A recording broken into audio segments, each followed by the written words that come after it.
hürmetine define var denizinde. Her dağında, her düzünde neyi yoktur yeryüzünde.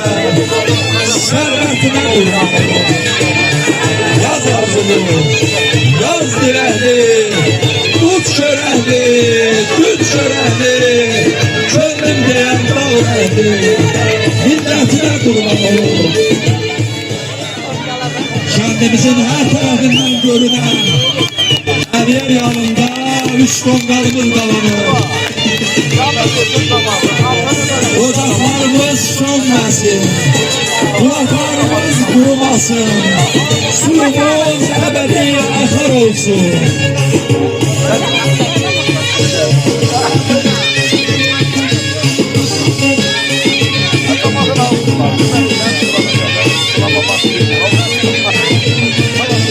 Bu yerde boyatak, var olak, yaşayak, durak, yaradak.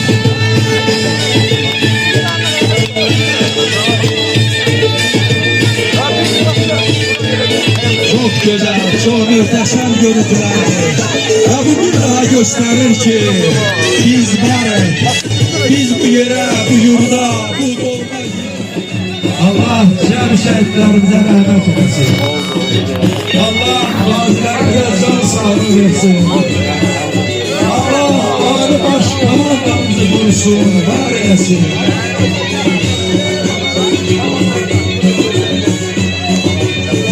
Kudretli, kuvvetli Azerbaycan ordusuna eşk olsun.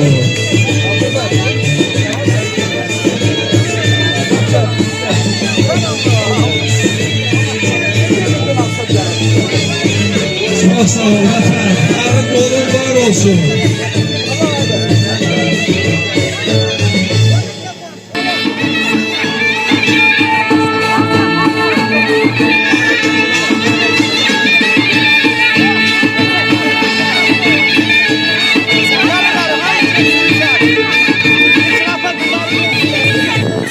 Elimizi, obamızı yurda səsləyirik.